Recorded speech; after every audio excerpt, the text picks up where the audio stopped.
जय हिंद। जिंदगी में आप सब कुछ कीजिए, ठीक है, बट आपने जो लक्ष्य को डिसाइड किया है ना, उसके प्रति कोई समझौता नहीं होना चाहिए। ऐसा नहीं कि अच्छा आज हमने ये डिसाइड किया है तो आज चलते हैं बतिया ही लेते हैं थोड़ा देरी। जी नहीं, बिल्कुल नहीं। जब जो आपने जो लक्ष्य डिसाइड किया है उसको पहले पूरा कर लीजिए, उसके बाद भी आप कोई काम कर सकते हैं। वरना आप ऐसे ही करते रह जाइएगा, खुद को कोसने के अलावा कुछ नहीं बचेगा आपके पास में, कुछ से कुछ नहीं, ठीक है। और लोग तो आपको पता ही है कि जहाँ पे इंटरेस्ट होता है वहीं पे लोग जाते हैं। इंटरेस्ट आप में नहीं रह पाएगा, फिर आपको छोड़ देंगे, फिर आप कहले चलिएगा कि हमको मैं छोड़ दिया, ये कर दिया, वो कर दिया। कुछ फायदा नहीं होने जाना है। आप अपने समय को अपने ऊपर दीजिए, ठीक है। तो पहला ही क्वेश्चन हम आपको मुंह पर फेंक के मारते हैं। पहला क्वेश्चन देखिएगा। अब यहाँ पे क्वेश्चन में क्या बोला गया, क्वेश्चन में बोला गया कि निम्नलिखित में से कौन सीमेंट का प्रमुख अवयव है। अब जैसे ही सीमेंट यहाँ पे आया तो कई बच्चे बोलते हैं ना कि अच्छा जानते हैं क्या होता है, हम ना बार बार भूल जाते हैं। तो भूलने का रीजन यही है ना कि वो आप रिवीजन नहीं करते, सिर्फ पढ़ लेते हैं, पीडीएफ पीडीएफ खेल लेते हैं, जहां से मिला वहां से पीडीएफ बटोर लेते हैं। कुछ होने जाना थोड़े नहीं है। पीडीएफ बटोर लीजिएगा, दिमागवा में कितना घुस रहा है उस पर डिपेंड करता है। तो जैसे ही सीमेंट आता है, हम सीमेंट की क्या कर लेते हैं, पूरी धजिया उखेड़ देते हैं, जो जनरल कंपटीशन में पूछे जाते हैं। हम यहाँ पे फैक्ट्री थोड़े नहीं लगा रहे हैं। अब देखिएगा, सीमेंट की अगर बात करते हैं तो आपके दिमाग में उठेगा पहला क्वेश्चन कि अच्छा सीमेंट का फैक्ट्री इंडिया में लगा होगा, तो क्योंकि हाँ हाँ बिल्कुल लगा होगा। तो कब लगा था, तो कहिए कि 1904 ईस्वी में लगा था, ठीक है। तो कहाँ पे लगा था, तो कहिए कि चेन्नई में सीमेंट का प्रथम फैक्ट्री इंडिया में लगा था। तो ये सीमेंट जो होता है, ये सीमेंट होता है कैल्शियम एल्यूमिनेट, ठीक है, कैल्शियम एल्यूमिनेट, ठीक है, और कैल्शियम सिलिकेट का मिश्रण होता है। कैल्शियम एल्यूमिनेट और कैल्शियम सिलिकेट का क्या होता है, तो कहिए कि मिश्रण होता है। अब जब इसमें जल को जब संयोजित करते हैं ना, तो एक कोलाइडी विलयन बनाता है, ठीक है। कोलाइडी क्या कराता है, ये विलयन बनाता है। तो इस चीज को आप ध्यान में रखिएगा। तो क्वेश्चन पूछा जाता है कि सीमेंट जो होता है किसका किसका मिश्रण होता है, तो किसका मिश्रण होता है, कैल्शियम एल्यूमिनेट और कैल्शियम सिलिकेट का क्या होता है, मिश्रण होता है। अब आपके प्रश्न में एक उपाय उठेगा, क्वेश्चन उठेगा कि अच्छा ये पहला सीमेंट का प्रयोग या खोजकर्ता कौन होगा ना, तो कहिए हाँ हाँ बिल्कुल होगा। तो जोसेफ आस्पिडन थे। कौन थे, तो जोसेफ आस्पिडन। ये कहाँ के व्यक्ति थे, तो ये व्यक्ति जो थे आस्पिडन, ये व्यक्ति कहाँ के थे, तो ये कहिए कि इंग्लैंड के व्यक्ति थे, ठीक है। अब ये क्या किए थे कि पहले बार जब प्रयोग किए थे तो वहां स्थान का नाम था पोर्टलैंड, तो उसी के नाम पर ये सीमेंट का भी नाम पड़ गया क्या, तो पोर्टलैंड। तो पूछेगा कि पहला सीमेंट कौन है, तो कहिए कि पोर्टलैंड है। कोई दिक्कत तो नहीं है, तो कहिए कि कोई दिक्कत नहीं है। अब हम आपसे एक क्वेश्चन ये बन जाता है यहाँ पे कि सीमेंट जब हम उत्पादन करते हैं फैक्ट्री में, तो आखिर किस किस चीज का मटेरियल उसमें यूज होता है, तो कहिए कि बिल्कुल ये अच्छा क्वेश्चन है, ये पूछा जाता है। तो इसका एक ट्रिक है क्या, तो चूसिए आम जी, ठीक है, चूसिए आम जी। इससे काफी ज्यादा आपके क्वेश्चन बनते हैं, ठीक है। चूसिए आम जी। अब इस चीज को पहले समझिएगा, ठीक है। ये चू से क्या हो गया, तो कहिए कि चूना पत्थर। ये चूना पत्थर का प्रयोग होता है, तो कहिए कि हाँ हाँ बिल्कुल होता है। ये सी से क्या हो गया, तो कहिए कि सिलिका हो गया, सिलिकेट हो गया, सिलिकेट हो गया। अब ये सिलिकेट क्या होता है, सबसे पहले की बात बताता है, तो सिलिकेट जो होता है ये सीमेंट को मजबूती प्रदान करता है। किसको मजबूती प्रदान करता है, तो कहिए कि सीमेंट को मजबूती प्रदान करता है। तो क्वेश्चन ये पूछा जाता है आपसे कि सीमेंट को मजबूती प्रदान कौन करता है, तो सिलिकेट करता है, ठीक है। अगर हम बात कर देते हैं इसका ए से क्या हो गया, तो एल्यूमिनेट। एल्यूमिनेट, एल्यूमिनेट, ये एल्यूमिनेट क्या करता है, तो एल्यूमिनेट जैसे में सीमेंट हम उत्पादन किया तो शीघ्रता से इसको जमाने का काम क्या करता है, यानी जल्दी से, शीघ्रता से क्या कर देता है, तो शीघ्रता से ये जमाता है एल्यूमिनेट, ठीक है। यहाँ तक तो कोई दिक्कत नहीं है, तो कहीं कोई दिक्कत नहीं है। अब और से क्या हो गया, तो कहिए कि आयरन ऑक्साइड, और एक ठो क्या हो गया, आयरन ऑक्साइड हो गया, और एक ठो क्या हो गया, तो मैग्नीशियम ऑक्साइड हो गया। तो ये आपको उतना ज्यादा आपको इंपॉर्टेंट नहीं है। अब ये इंपॉर्टेंट है, ये जो जिप्सम की अगर हम बात बता रहे हैं, तो जिप्सम जो होता है, ये जिप्सम सबसे पहले समझिएगा, ठीक है। ये जिप्सम क्या करता है, जिप्सम जो करता है ना कि जैसे में जो जमने की जो दर है, यानी सेटिंग की दर को क्या कर देता है, ये सेटिंग की दर को कम कर देता है।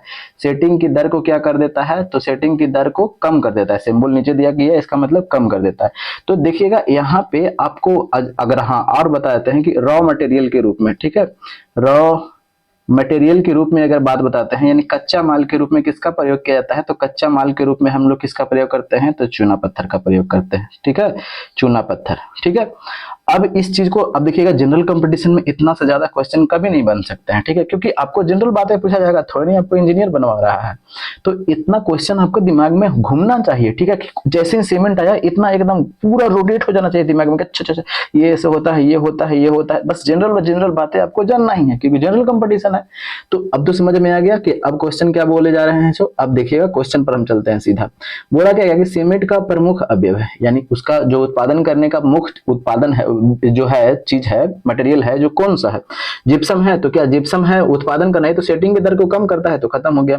ठीक है, चूना पत्थर, यस, ऑप्शन नंबर 2 हो जाएगा, और ऑप्शन नंबर 2 हो जाएगा। कोई दिक्कत तो नहीं है, यहाँ पे समझ में आ गया पूरा आपको सीमेंट का यहाँ पे बखेड़ा हमने बता दिया। ठीक है, अब इसका स्क्रीनशॉट ले लीजिए। ठीक है, अब अगले क्वेश्चन पर चलते हैं। तो अगला क्वेश्चन हम बताते हैं, तो इसे मिटा देते हैं। ठीक है, देखिएगा अगले क्वेश्चन पे क्या बोला गया कि निम्नलिखित में से कौन गर्म करने पर सर्वाधिक फैलता है। तो काफी आसान क्वेश्चन है। तो इस तरह के क्वेश्चन को अगर आप गलती कर रहे हैं तो समझ रहे हैं ना क्या करना पड़ेगा आपको। आपको पहले 2 मंजिला पर से फेंका जाएगा, समझ में आ गया ना, उसके बाद फांसी लगाया जाएगा। तो इस तरह के क्वेश्चन बिल्कुल गलती नहीं होना चाहिए। तो इसका सिंपल सा क्वेश्चन है कि ये बाई होगा। तो इसमें क्या डिस्कशन करना है, आगे क्या बोला गया है कि उस धातु को पहचानिए जिसकी प्रकृति विषैली नहीं है। अच्छा, विषैली नहीं है, तो देखिएगा क्रोमियम, स्वर्ण। अच्छा देखिएगा स्वर्ण की बात बोल देते हैं, जैसे में आपकी वाली फलना बहू, चिलना बहू, आपकी वाली, उनकी वाली, सभी लोग तो मुंह में, नाक में, कान में, आंख में, सभी जगह तो सोना लटकाए हुए रहते हैं ना, रहते हैं कि नहीं रहते हैं। आप अपनी वाली को देखे भी किए होंगे कि नाक में, आंख में, मुंह में सब में लटकाए हुए रहते हैं। तो जैसे में कनवाली वगैरह, नथिया वगैरह, पता ना आपकी क्या क्या होता है, मंटिका वगैरह, बहुत सारा चीज होता है। तो सोना तो लगाए लटकाए हुए रहते हैं। तो जब विषैला रहता, खुद सोच सकते हैं, तो आपकी वही लटकाती, समझदार थोड़े है ना, ऐसा थोड़ी नहीं कि समझदार नहीं है। तो ये तो यही इसका आंसर हो जाएगा। बाकी तो पढ़ना भी नहीं है। ठीक है, तो इसका आंसर कौन सा हो जाएगा, ये हो जाएगा। अगर बात करते हैं सोना, यानी इसका संकेत क्या होता है, Au। ठीक है, इसका अगर हम परमाणु संख्या की बात करते हैं तो कितना होता है, तो 79 होता है। ठीक है, चलिए आगे क्या बोला गया है अगले क्वेश्चन पे, निम्नलिखित में से कौन परमाणु संरचना के सिद्धांतों से संबंधित नहीं है। अच्छा, परमाणु संरचना यानी एटम स्ट्रक्चर की बात किया गया है। तो देखिएगा जॉन डाल्टन तो सबसे पहले बतेबे किए थे, तो ये तो होंगे ही, तो खत्म हो गया। नहीं है पूछा है क्वेश्चन, तो खत्म कर दीजिए इसको। रदरफोर्ड, अरे भाई तो नाभिक की खोज किए थे, तो ये भी खत्म हो गया। ये क्या गया, नील्स बोर, तो नील्स बोर तो बतेबे किए थे, तो एटॉमिक स्ट्रक्चर से तो थे ही, बिल्कुल थे, खत्म हो गया। अब ये क्या है, मैडम क्यूरी, ये मैडम क्यूरी ही आंसर इसका हो जाएगा। और मैडम क्यूरी क्या किए थे, ये मैडम क्यूरी ने किसका क्या खोज किया था, तो रेडियम का खोज किया था, जो रेडियो सक्रियता होता है ना, उसका खोज किया था। अब रेडियम का खोज करने वाले व्यक्ति कौन थे, तो कहिए कि मैडम क्यूरी। ये जो खोज किए थे किससे, पिंच ब्लेड से किए थे, किससे, तो पिंच ब्लेड से ये रेडियम का क्या किए थे, खोज किए थे। कोई दिक्कत तो नहीं है, यहाँ पे समझ में आ गया। तो इसका आंसर हो जाएगा ऑप्शन नंबर क्या हो जाएगा, 4 हो जाएगा। आगे देखते हैं अगले पे क्या बोला गया है कि इस धातु के यौगिक, अच्छा इस धातु के यौगिक कुछ शीशों तथा साबुन दोनों के घटक हैं। अब देखिएगा पहले यानी कौन सा वैसा यौगिक है। अब देखिएगा बात कर देते हैं हम किसका, पोटेशियम हाइड्रोक्साइड की। तो पोटेशियम हाइड्रोक्साइड की अगर हम बात कर देते हैं तो इसका जैसे में पोटेशियम हाइड्रोक्साइड की कहाँ कहाँ पे निर्माण होता है, तो कहे कि साबुन बनाने में भी इसका निर्माण उपयोग होता है, और कहाँ पे, तो कहे कि अपमार्जक बनाने में भी इसका निर्माण होता है। ठीक है, और एक कर लेते हैं पोटेशियम कार्बोनेट की। तो पोटेशियम कार्बोनेट का एक और नाम होता है पर्ल एस के नाम से जाना जाता है, पर्ल एस के नाम से क्या होता है, जाना जाता है। ठीक है, यानी पोटेशियम कार्बोनेट को एक नाम क्या है, तो कहिए कि पर्ल एस। ठीक है, तो ये क्वेश्चन भी पूछे जाते हैं कि पर्ल एस के नाम से किसे जाना जाता है, तो पोटेशियम कार्बोनेट को। अब इसके उपयोग की अगर हम बात कर देते हैं, इसका उपयोग की, तो इसका उपयोग जानते हैं कहाँ पे किया जाता है, शीशा बनाने में भी किया जाता है और आपको साबुन बनाने में भी किया जाता है, यानी 2 जगह पे किया जाता है, शीशा बनाने में भी और साबुन बनाने में भी। किसका, तो पोटेशियम कार्बोनेट यानी पर्ल एस का। ठीक है, तो अब यही क्वेश्चन तो पूछा था कि कुछ यौगिक जो शीशा तथा साबुन दोनों के घटक यानी दोनों बनाने में उपयोग किया जाता है, तो इसका आंसर हो जाएगा पोटेशियम, क्योंकि दोनों जगह पोटेशियम है। ये पोटेशियम हाइड्रोक्साइड हो गया, पोटेशियम कार्बोनेट हो गया। पोटेशियम कार्बोनेट को क्या बोला जाता है, तो पर्ल एस। समझ में आया, भेजा में घुस रहा है। चलिए इसका आंसर हो जाएगा ऑप्शन नंबर 2 हो जाएगा, कोई दिक्कत नहीं। आगे बढ़ते हैं अगले पे। आगे क्या बोला गया कि इस तत्व का परमाणु भार मानक के रूप में लिया जाता है। अच्छा, अब देखिएगा यानी परमाणु भार किस तत्व से हम तुलना करते हैं, यही पूछा गया। तो जब जानते हैं कि कार्बन के 2 समस्थानिक होते हैं, एक C12 और एक क्या होता है, तो C14 होता है। अब जैसे में क्या होता है कि इसमें कार्बन की मात्रा 98% के आसपास में होती है। ठीक है, और ये जो होता है ये सर्वाधिक मात्रा में पाया जाता है। ठीक है, सर्वाधिक मात्रा में पाया जाता है।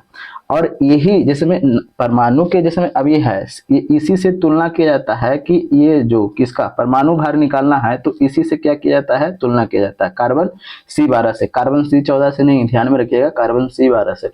तो यहाँ पे आंसर देखते हैं, तो सोना दिया गया है तो बिल्कुल नहीं, कार्बन दिया गया है तो ऑप्शन नंबर क्या हो जाएगा, तो 1 हो जाएगा। बाकी तो हीलियम ऑक्सीजन तो होगा ही नहीं। समझ में आया, तो इसका आंसर हो जाएगा ऑप्शन नंबर 1 हो जाएगा। आगे देखते हैं, अगले पे चलते हैं। अगला क्वेश्चन क्या बोला गया है कि हाइड्रोजन के समस्थानिकों की संख्या। अब जानते हैं, सबसे पहले एक बात बताते हैं कि कई लोग जो है ना क्या करते हैं ना कि 1 घंटा में ना वो जानते हैं 500 क्वेश्चन बनाने वाले होते हैं। तो क्या करिएगा, वो नए नए बच्चे होते हैं, ठीक है, उनको कुछ पता आइडिया नहीं होता है। उनको सिर्फ लगता है कि मैक्सिमम से मैक्सिमम हम जितना ज्यादा लपेट लें, नरेटिया तक खा लीजिएगा तो कौन फायदा है। अरे पचवे नहीं करेगा तो कौन फायदा है। इसलिए पचा पचा के पढ़िए। हम जितना जैसे मेरे चैनल पर जितने भी लोग जो जुड़े हुए हैं, अभी चैनल मेरा छोटा है लेकिन जितने भी लोग जुड़े हुए हैं सब सीनियर लोग हैं, ठीक है। जितना जैसे मैं दिखाता है ना कि 25 से एवं वाले, 18 से 20 वाले कितने कितने व्यक्ति है, तो अधिकांशतः व्यक्ति हमारे जो चैनल से जुड़े हुए हैं सब सीनियर ही हैं। तो उन्हें पता है कि हाँ जो कंटेंट जो दिया जा रहा है लेवल का है, क्योंकि फिर बाद में समझ में आएगा कि हाँ कंटेंट में दम था या नहीं था जो, ठीक है। चलिए अब इसके बाद हम चलते हैं हाइड्रोजन के समस्थानिकों पर चलते हैं। तो समस्थानिक की बात कर लेते हैं। तो हाइड्रोजन के कितने समस्थानिक होते हैं, तो 3 समस्थानिक होते हैं। हम ऐसा भी कर सकते हैं कि भैया इसका आंसर ये होगा, कौनो फायदा है का, कौनो फायदा ना है। हाइड्रोजन के समस्थानिक कौन होते हैं, तो एक ये एक दो हो गया और एक ये क्या हो गया, तो 3 हो गया। इसको बोलते हैं प्रोटियम, इसको ड्यूटेरियम और इसको ट्राइटियम। प्रोटियम इसको क्या बोलते हैं, प्रोटियम बोलते हैं, और इसको ड्यूटेरियम बोलते हैं, और इसको क्या बोलते हैं, तो ट्राइटियम बोलते हैं, ठीक है। ट्राइटियम, इसको क्या बोलते हैं, प्रोटियम, ड्यूटेरियम, और इसको क्या बोलते हैं, तो ट्राइटियम बोलते हैं। यहाँ तक तो कोई दिक्कत, तो कि नहीं, यहाँ तक कोई दिक्कत नहीं है, हमें समझ में बहुत अच्छे तरीके से आ रहा है, ठीक है।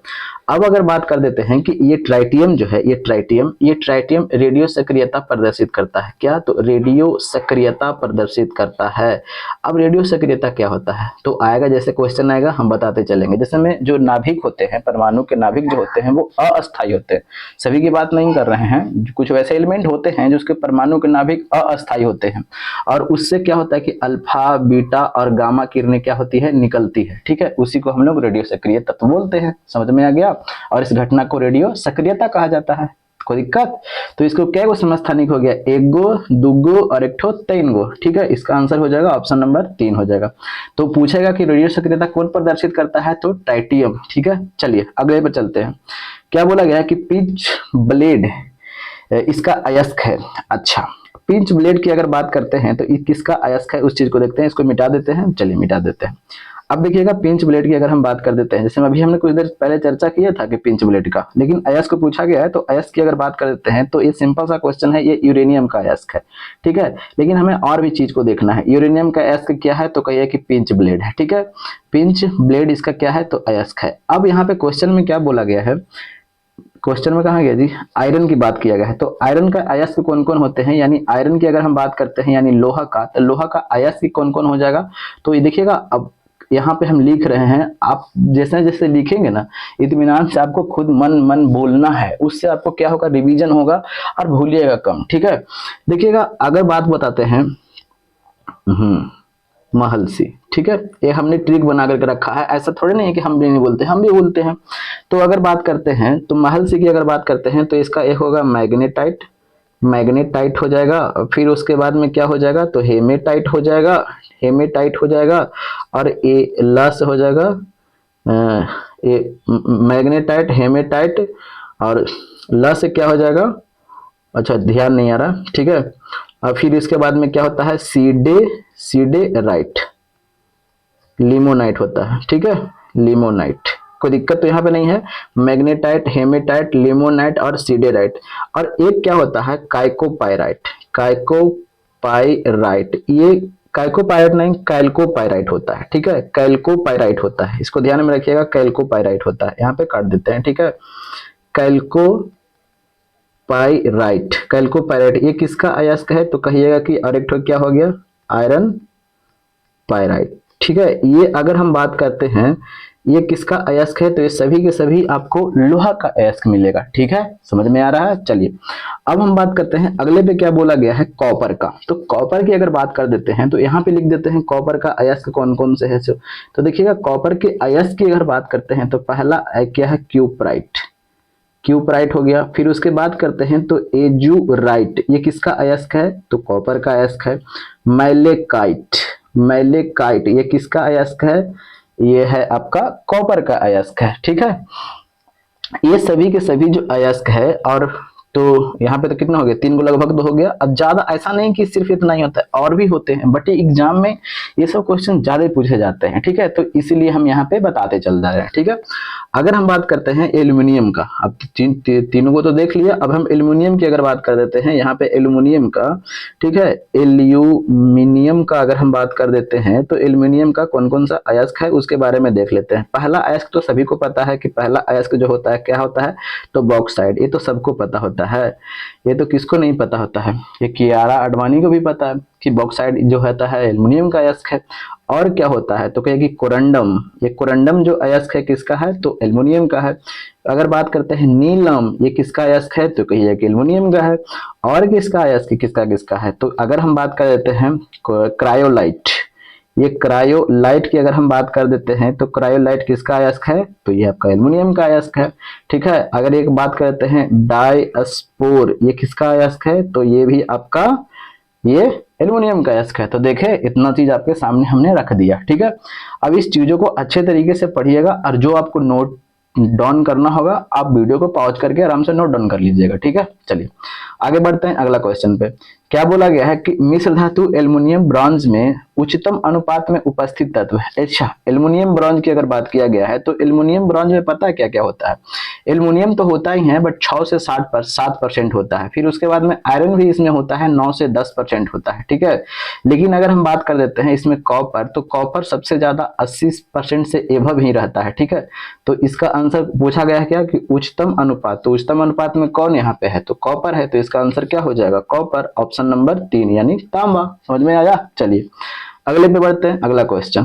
क्या बोला गया कि अकार्बनिक यौगिकों में संश्लेषित प्रथम कार्बनिक यौगिक था। अच्छा, यानी जैसे में वोल्हर का नाम सुने हैं ना, वोल्हर का, तो ये वोल्हर जो थे ये सबसे पहले क्या किए थे कि प्रयोगशाला में यूरिया का उत्पादन किए थे, ठीक है। अगर हम बात करते हैं तो ये अमोनियम साइनाइड को क्या किए थे कि ये जब प्रयोगशाला में जब रिएक्शन करवाए थे तो उसके बाद में NH2CONH2 ये किसका सूत्र है, तो कहिए कि ये यूरिया का सूत्र है। ये यूरिया का क्या हुआ था, उत्पादन हुआ था। तो आप यूरिया का फार्मूला भी आप ध्यान में रख सकते हैं, NH2CONH2 इसका क्या हो जाता है, तो फार्मूला हो जाता है, ठीक है।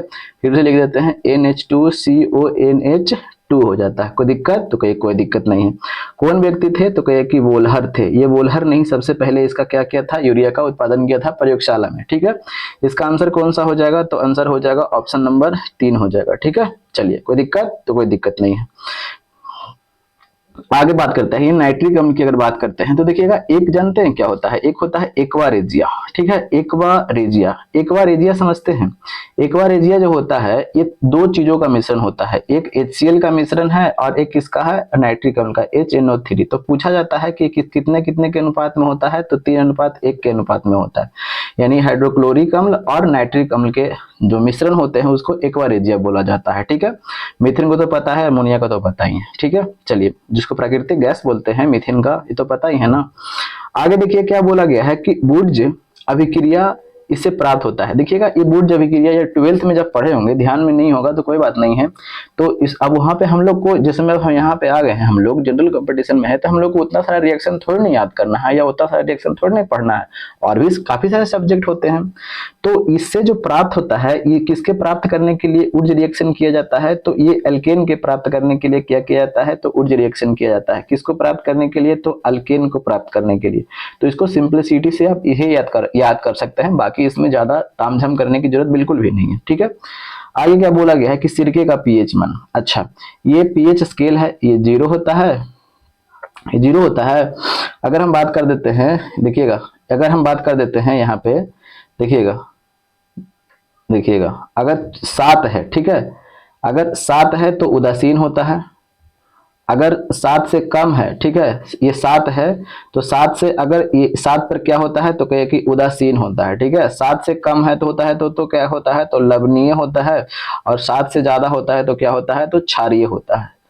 ये लवणीय नहीं, अम्लीय होता है, हमने लवणीय लिख दिया, ठीक है, ये अम्लीय होता है। अब इस चीज को देखिएगा, सिरके का जो मान होता है, सिरका क्या होता है, तो कहिए कि एसिटिक अम्ल, यानी सिरके में कौन सा अम्ल पाया जाता है, तो कहिए कि एसिटिक अम्ल पाया जाता है, ठीक है। अब अम्ल जैसे ही दिमाग में आया, आपके दिमाग में घूमना चाहिए, अच्छा अम्ल है तो इसका तो पीएच मान 7 से कम होना चाहिए, क्योंकि देखिए 7 से तो कम है ना, इधर इधर जितना आ रहे हैं तो सब अम्लीय है, इधर सब जा रहे हैं तो सब क्षारीय है, ठीक है। यानी यहाँ पे तो 7 तो बीच में है ना, 7 उदासीन है, 7 से अब यहाँ पे 6 आएंगे, 5 आएंगे, फिर यहाँ पे 4 आएंगे, फिर इसके बाद 3 आएंगे, फिर 2 आएंगे, फिर 1 आएंगे, और यहाँ पे फिर 8 आएंगे, फिर 9 आएंगे, फिर 10 आएंगे, फिर 11 आएंगे, ऐसी करके कहाँ तक जाएंगे, 14 तक जाएंगे। तो अगर हम बात कर लेते हैं, जब 7 से ज्यादा होगा तो क्या हो जाएगा, तो क्षारीय हो जाएगा। तो एसिटिक अम्ल क्या होता है, अम्लीय होता है, यानी 7 से कम होगा। तो 7 से कम होगा तो एकदम दिमाग में ऐसे खटका से काट दीजिए, समझ में आ गया। चलिए अब हमारे पास 2 ऑप्शन बच गए। एसिटिक अम्ल का पहले हम फार्मूला जान लेते हैं, CH3COOH। अब इसका जो पीएच मान होता है 2.5 से 3 के आसपास में होता है, ठीक है, 3 के आसपास में, 2.5 से 3 के आसपास में। तो अब देखिएगा, ये एक तो दिया है तो कम खत्म हो गया, आंसर नंबर जो सबसे ज्यादा नजदीक है उसी को लगाइए, ऑप्शन नंबर 2 हो जाएगा, ठीक है। चलिए अब देखिएगा, अगर हम बात कर देते हैं ये किसके क्वेश्चन के, देखिएगा 75 तक तो हो गया आपका, तो कहिए कि हाँ 75 तक तो हो गया। अब हमें क्या बात करना है, तो बात करना है 76 का। तो 76 की अगर हम बात कर देते हैं तो देखिएगा 76 में क्या बोला गया है, तो 76 में हमें बोला क्या गया कि ग्लिसरॉल में प्राथमिक एल्कोहल समूहों की संख्या। तो ग्लिसरॉल में ये नॉर्मल सा आप याद करके रख सकते हैं, क्योंकि सभी चीजों को आप कितना ज्यादा तक आप अध्ययन कर सकते हैं किसी चीज के बारे में, तो इसको नॉर्मल सा आप याद करके रखिएगा। जैसे मैं इसके बारे में जब विस्तृत से आएगा टॉपिक पढ़ाने के लिए तो हम वहां पे बताएंगे, वहां पे ज्यादा समझ में आएगा। इसका आंसर कितना हो जाएगा, तो कहिए कि ये कितना हो जाएगा, तो ये आपके सामने हो जाते हैं 2 हो जाते हैं, ठीक है। चलिए आगे क्या बोला गया है कि किस कोयले में कार्बन की मात्रा अधिकतम होती है। अच्छा, कोयले की बात कर दिया है, जैसे ही कोयले की बात आ गया, ठीक है, तो कोयले की जैसे ही बात आ गया तो यहाँ पे कोयले आपको पता होना चाहिए, ठीक है, कोयला तो पता ही होगा, ठीक है। अब देखिएगा कोयला के कितने प्रकार होते हैं, तो कहिए कि 4 प्रकार होते हैं। एक होता है एंथ्रासाइट कोयला, और एक क्या होता है, बिटुमिनस कोयला, ठीक है, बिटुमिनस कोयला, और एक क्या होता है, तो कहिएगा कि लिग्नाइट कोयला, ठीक है, लिग्नाइट कोयला, और एक क्या होता है, पीट कोयला, यानी 4 गो कोयला होता है प्रकार उसका। एंथ्रासाइड की अगर बात कर देते हैं तो इसमें कार्बन की मात्रा आपको 80 से 95% के आसपास में आपको कार्बन की मात्रा मिलेगी, ठीक है, एक्यूरेट नहीं याद कीजिएगा, इतना आसपास में ध्यान में है काफी है। अगर हम बात कर देते हैं ये किसमें, तो इसमें आपको 60 से आपको 80% कार्बन की मात्रा दिखाई पड़ती है, ठीक है। लिग्नाइट की अगर हम बात कर देते हैं तो ये 40 से आपको 70% के आसपास में क्या होगा, आपको कार्बन की मात्रा दिखाई पड़ती है। और इसकी बात कर देते हैं तो 30 से 60% के आसपास में इसकी आपको कार्बन की मात्रा दिखाई पड़ती है। तो आप खुद कह सकते हैं कि जिसमें कार्बन की मात्रा सबसे ज्यादा होगी भैया उसी में तो वही कोयला तो आपको बढ़िया होगा, तो कहिए कि हाँ ये तो बात सही है। तो सबसे बढ़िया कोयला आपका कौन सा हो जाएगा, तो कहिए कि एंथ्रासाइट कोयला होगा। इसे कठोर कोयला भी कहते हैं, ठीक है, कठोर कोयला भी कहा जाता है। अगर हम बात करते हैं ये लिग्नाइट कोयला को, तो इसे भूरा कोयला भी कहा जाता है। तो पूछा जाएगा कि भूरा कोयला किसे कहा जाता है, तो लिग्नाइट कोयला को इसे भूरा कोयला। अगर सबसे घटिया कोयला की अगर बात कर देते हैं तो घटिया कोयला कौन सा हो जाएगा, तो ये आपका पीट कोयला हो गया। समझ में आ गया। चलिए ट्रिक पिरिक के फेर में मत रहिएगा, ट्रिक जो होते हैं ना दिमाग में एग्जाम में नहीं आते हैं, ठीक है। हम ऐसा नहीं है कि हम जैसे में मेरे पास एक्सपीरियंस है तब तो हम आपके पास में सब शेयर करते हैं, वरना केवल टीचर की तरह हम बताते हैं कि इसको ये होगा जी ऐसे करो, कुछ फायदा थोड़ा नहीं हो जाएगा। एग्जाम में बैठिएगा तब समझ में आएगा कि कितना प्रेशर रहता है, नॉर्मल से नॉर्मल क्वेश्चन लोग भूल जाते हैं। समझ में आ रहा है। चलिए तो इसका आंसर कौन सा हो जाएगा, कोई क्या बोला गया मात्रा अधिकतम होती है, तो किस में, लिग्नाइट में होगा नहीं, पीट में तो घटिया कोयला है, बिटुमिनस नहीं। ऑप्शन नंबर क्या हो जाएगा, तो 4 हो जाएगा, ठीक है। आगे क्या बोला गया है कि निम्नलिखित में से कौन रासायनिक प्रतिक्रिया का उदाहरण है। अच्छा, भौतिक प्रतिक्रिया या रासायनिक प्रतिक्रिया पता तो है। तो भौतिक प्रक्रिया में क्या होता है कि भौतिक में होता है कि प्रोडक्ट का उत्पादन नहीं होता, यानी अगर हम एक चीज है ऐसे है तो इसको इस रूप में अगर हम बदले हैं, तो अगर चाहें जैसे में ए से इसको बी में हमने बदल दिया, अगर फिर हमको मन किया कि ना भाई अच्छा ना लग रहा है तो बी में ए से बदलना चाहेंगे तो बदला जा सकता है। तो इस प्रोसेस को क्या बोलेंगे, भौतिक, ठीक है, भौतिक प्रक्रिया। अगर हम जैसे में ए प्रोडक्ट था और हमने बी में बदला, ठीक है, और फिर बी से हमको ए में ना बदल जाए, ठीक है, बदल नहीं सकते हैं उसको, तो इसको बोलेंगे हम लोग रासायनिक, ठीक है। बस इतना, ज्यादा तामझाम नहीं करना है, ठीक है। और या इसमें एक सूत्र का निर्माण वगैरह हो जाता है। चलिए अब हमें देखते हैं लोहे का चुंबक बनाना। अब जो लोहे में चुंबक बनाना है, करंट प्रवाहित करेंगे तो चुंबक रहेगा, फिर कुछ समय के बाद खत्म भी हो जाता है। तो ये तो भौतिक प्रक्रिया हो गया। हमें पूछा क्या है, रासायनिक प्रतिक्रिया। मोमबत्ती का जलना, मोमबत्ती को जब हम जलाएंगे तो फिर जलने के बाद में जो मोम वगैरह पिघलेंगे, फिर उसके बाद में जो वाष्प जो वायु वगैरह होंगे सब तो उड़ जाएंगे, और बाकी जो होगा फिर उस रूप में हम परिवर्तित कर सकते हैं। तो कहिए कि ना। बर्फ की अगर हम बात करते हैं तो बर्फ क्या होता है, बर्फ को हम पिघला करके पानी बना देंगे, और पानी से फिर हम क्या कर सकते हैं, बर्फ बना सकते हैं। तो भौतिक प्रक्रिया हो गया। तो ऑप्शन नंबर क्या हमारी, ऑप्शन नंबर 2 होगा। ठीक है, चलिए आगे क्या बोला गया है कि सोना का संकेत क्या होता है। तो सोना के संकेत की अगर हम बात करते हैं तो सोना का संकेत क्या होता है। तो सोना का संकेत तो ये काफी ज्यादा सिंपल है। ये ऑप्शन नंबर, ये परमाणु संख्या से 79 होता है। ये जी क्या होता है जी, अरे भैया ये तो सिल्वर होता है। सिल्वर होता है, क्या होता है, तो सिल्वर होता है। तो इसका संकेत होता है 47। ठीक है, कॉपर की बात करते हैं तो इसका 47 संकेत नहीं जी, इसका परमाणु संख्या 47 होता है। अगर हम कॉपर की बात करते हैं तो इसका क्या होता है, परमाणु संख्या 29 यानी 29 होता है। भेजा में घुस रहा है कि नहीं घुस रहा है, कि जैसे में क्या होता है ना कि कुछ लोग ना एकदम सुनवे नहीं करते, एकदम थेथर होते हैं कि कुछो कह लीजिए, गरियाल लीजिए, मार लीजिए, पिट लीजिए, कुछ फर्क ही नहीं पड़ता है। तो देखिए आप उस तरह के ना बनिए, ठीक है, क्योंकि आप खुद, अगर आप खुद नहीं समझ सकते हैं कि दूसरे के हुरिठा देने से कितना दूर तक आप जा सकते हैं, खुद को समझिए। ठीक है, दूसरे के हुरिठे से कुछ नहीं कर सकते हैं, कि दूसरा कोई डेली आपको हुर रहा है कि पढ़ो भाई पढ़ो पढ़ो, डेली आप मोटिवेशनल वीडियो देख रहे हैं पढ़ने के लिए कि आज फाड़ देंगे एकदम, आज 4 घंटा पढ़ेंगे, 4 घंटा खाली फिजिक्स पढ़ेंगे, 4 घंटा मैथ पढ़ेंगे। तो इस तरह से कुछ नहीं हो जाता है। एक आध दिन वैसा कीजिएगा, फिर अगले दिन वैसे ही हो जाता है। तो इस तरह नहीं, आप खुद को मोटिवेट रखिए, बातचीत लोगों से कम कीजिए। ठीक है, जितना कम कीजिएगा आपका जो लक्ष्य होगा दिमाग में उतना ज्यादा घूमेगा। ठीक है, हम ये नहीं कहते हैं कि आप पढ़ाई कर रहे हैं तो सिर्फ पढ़ाई में ही, आपको जिस क्षेत्र में मन लगता हो, जहां से आप चाहते हो कि मेरा करियर बन जाएगा, उस क्षेत्र में आप सब कुछ छोड़ छाड़ के लग सकते हैं। ठीक है, चलिए माइका की अगर पूछा गया है तो माइका जो अभ्रक होता है ना, अभ्रक जिसमें होली वगैरह में आप लगाते हैं ना उनको, तो जब उनको लगा देते हैं तो चमक चमक जो चमकता है उसी को माइका बोलते हैं। समझ में आया, पूरे लगा देते हैं तो जो चमक चमक होता है ना वही वाला क्या बोलता है, माइका बोलता है, उसको अभ्रक ही कह सकते हैं। ठीक है, तो वो जो होता है ना विद्युत का क्या होता है, तो विद्युत का कुचालक होता है। विद्युत का क्या होता है, तो कहिए कि कुचालक होता है। ठीक है, और जो ताप का जो होता है, ताप का सुचालक होता है। अच्छा, कुचालक का सुचालक समझ में आता है कि नहीं, तो बिल्कुल आना चाहिए। अब यहाँ तक पहुंच गए हैं तो आवे करता होगा। जैसे में अब हम कुचालक की बात करते हैं, यानी बैड कंडक्टर। ठीक है, आई गुड कंडक्टर। ठीक है, अब समझ में आ गया, बैड कंडक्टर इसको गुड कंडक्टर बोलते हैं। ठीक है, अब देखिएगा, यानी अगर इलेक्ट्रिक उपकरण है, जैसे में हीटर वगैरह हो गया, आप आयरन वगैरह, स्त्री जिसको बोलते हैं, स्त्री मतलब वो स्त्री नहीं समझिएगा। ठीक है, जो जिनकी आप चाहत रखते हैं बरसों से इंतजार में है, तो वो स्त्री की हम बात नहीं कर रहे, आयरन करने वाली स्त्री की बात कर रहे हैं। ठीक है, तो वो स्त्री में क्या भी होता है, किसका प्रयोग किया जाता है, माइका का भी प्रयोग किया जाता है। क्यों, क्योंकि आपको जो ताप जो होता है, जैसे मैंने करंट प्रवाहित किया, तो करंट प्रवाहित किया तो हीट हो जाए, और हीट को जैसे में हीट के लिए क्या होता है, ये ताप हमने दिया तो ताप का सुचालक होता है, बाहर गर्म हो जाता है। और अगर ताप विद्युत का भी सुचालक होता था, बाहर छूते तो मारता भनक सुना, समझ में आ जाता है, जैसे में कभी कभी होता है। ठीक है, तो उस तरह के रोकने के लिए ही क्या किया जाता है कि ये हमें माइका का प्रयोग किया जाता है। तो क्या हो जाएगा, तो देखिए विद्युत का कुचालक बिल्कुल सही है। अगला मेरे ताप का सुचालक, विद्युत का कुचालक, ठीक है, बिल्कुल सही है। ताप का भी सुचालक, दोनों दोनों दे दिया है। ठीक है, तो पहला ही ऑप्शन लगाइए, क्योंकि दोनों को दोनों दे दिया है। समझ में आ गया, चलिए। और बाकी देखिए, ताप का कुचालक नहीं, ताप का सुचालक होता है, खत्म कीजिए। विद्युत का सुचालक नहीं, कुचालक होता है, खत्म कीजिए। इसका आंसर हो जाएगा ऑप्शन नंबर 1 हो जाएगा। ठीक है, आगे क्या बोला गया है कि पीतल किसकी मिश्र धातु है। अरे तो सिंपल बात है, पीतल, जैसे में पीतल आता होगा पिताजी याद आ जाता होंगे। ठीक है, पिताजी, तो पिताजी ये कॉपर हो जाएगा, और फिर इसके बाद में क्या हो गया, जिंक हो जाएगा।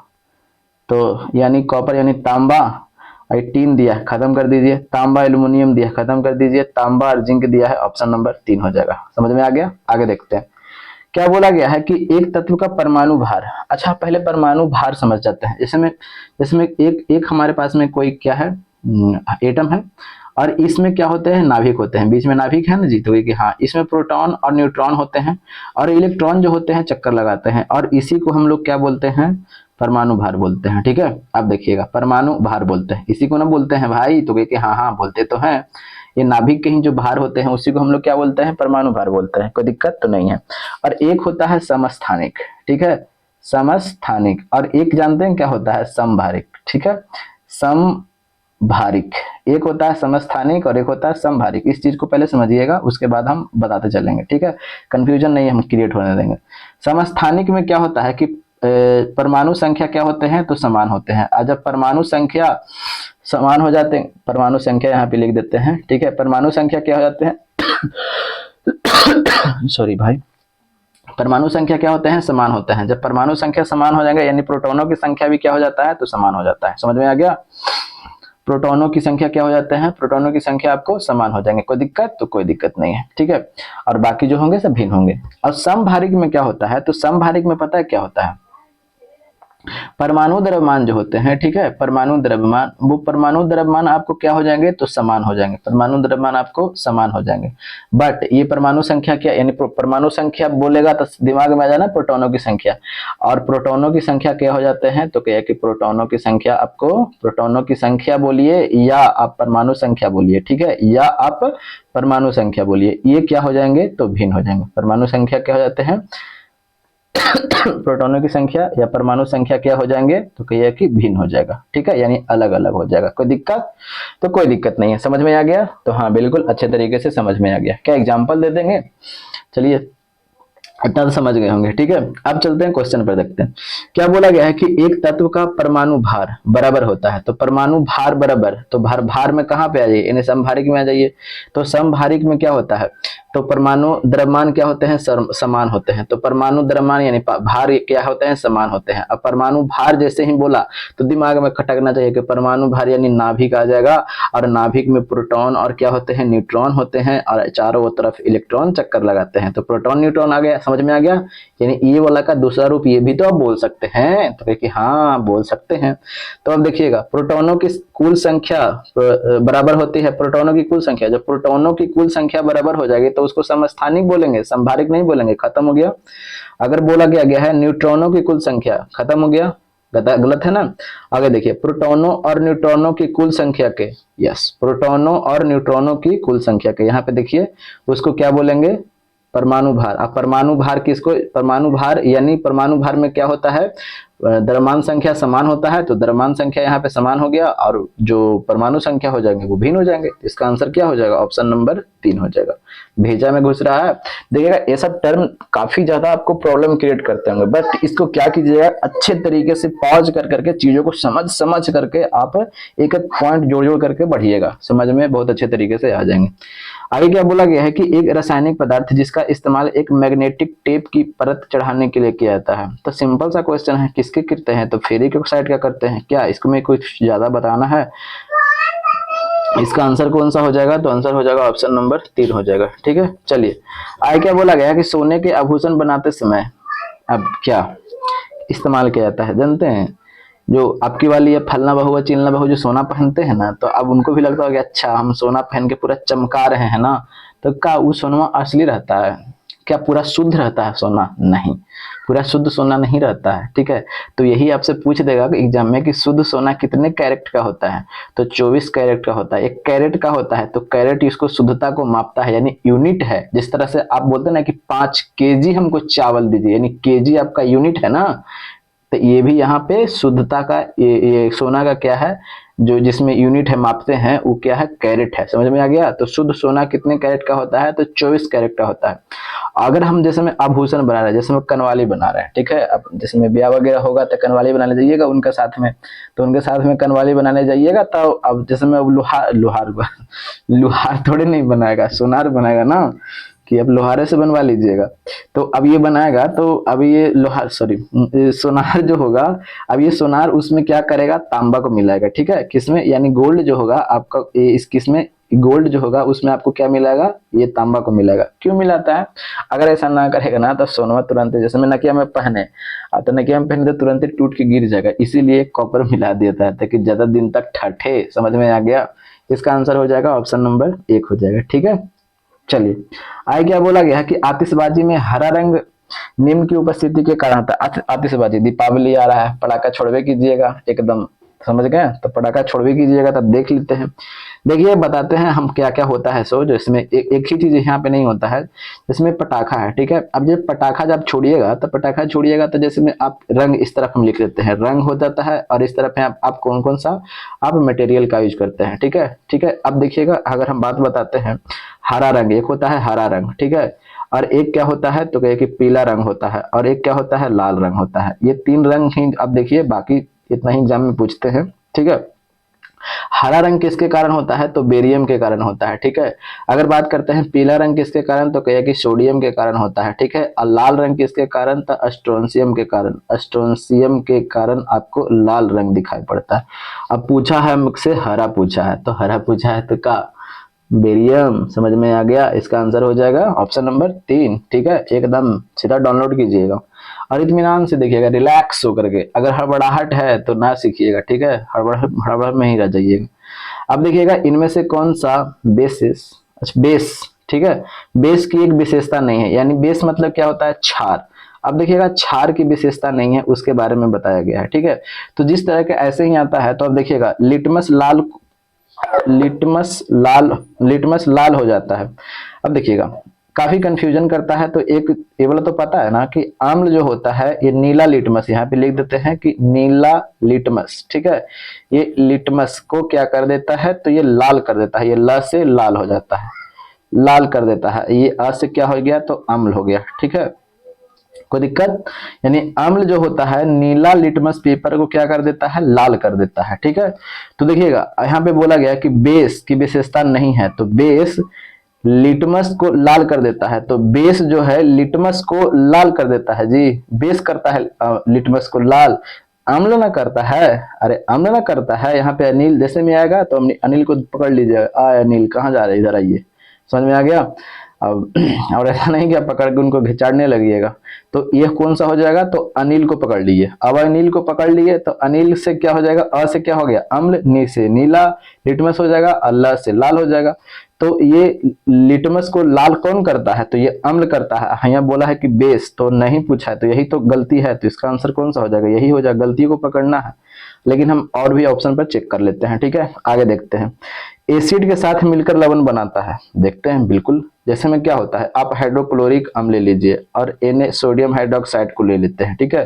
ये अब जब मिल जाता है तो NaCl तो ये बनाता है ना, लवण तो ये बनाता है ना, नमक बनाता है। जैसे में ये अम्ल हो गया और ये बेस हो गया, ठीक है। ये अम्ल हो गया और ये क्या हो गया, ये एसिड हो गया और ये बेस हो गया, ठीक है। ये बेस है, ये एसिड है, इसके साथ में लवण बना रहा है, तो कहिए बिल्कुल बना रहा है, तो सही है भाई। तो कहिए कि हाँ सही है।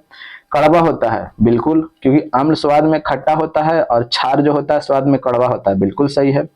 पानी डालने पर हाइड्रोक्साइड आयनों का उत्पादन होता है, देख लेते हैं कैसे। देखिएगा अगर हम बात कर देते हैं किसकी, देखिएगा अगर हम बात कर देते हैं इसको, अगर हम किसके साथ संयोग करते हैं, पानी के साथ संयोग करते हैं, तो आपको 2NaOH सोडियम हाइड्रोक्साइड यहाँ पे प्राप्त हो रहा है। तो भैया कि देखिएगा तो हाइड्रोक्साइड आयनों की उत्पादन होता है, तो भैया हो तो रहा है। देखिए यहाँ पे रिएक्शन जो हमने किया, हाइड्रोक्साइड का उत्पादन हो रहा है ना, सोडियम हाइड्रोक्साइड का हुआ कि नहीं हुआ, तो कहिए कि हाँ भैया हो तो गया।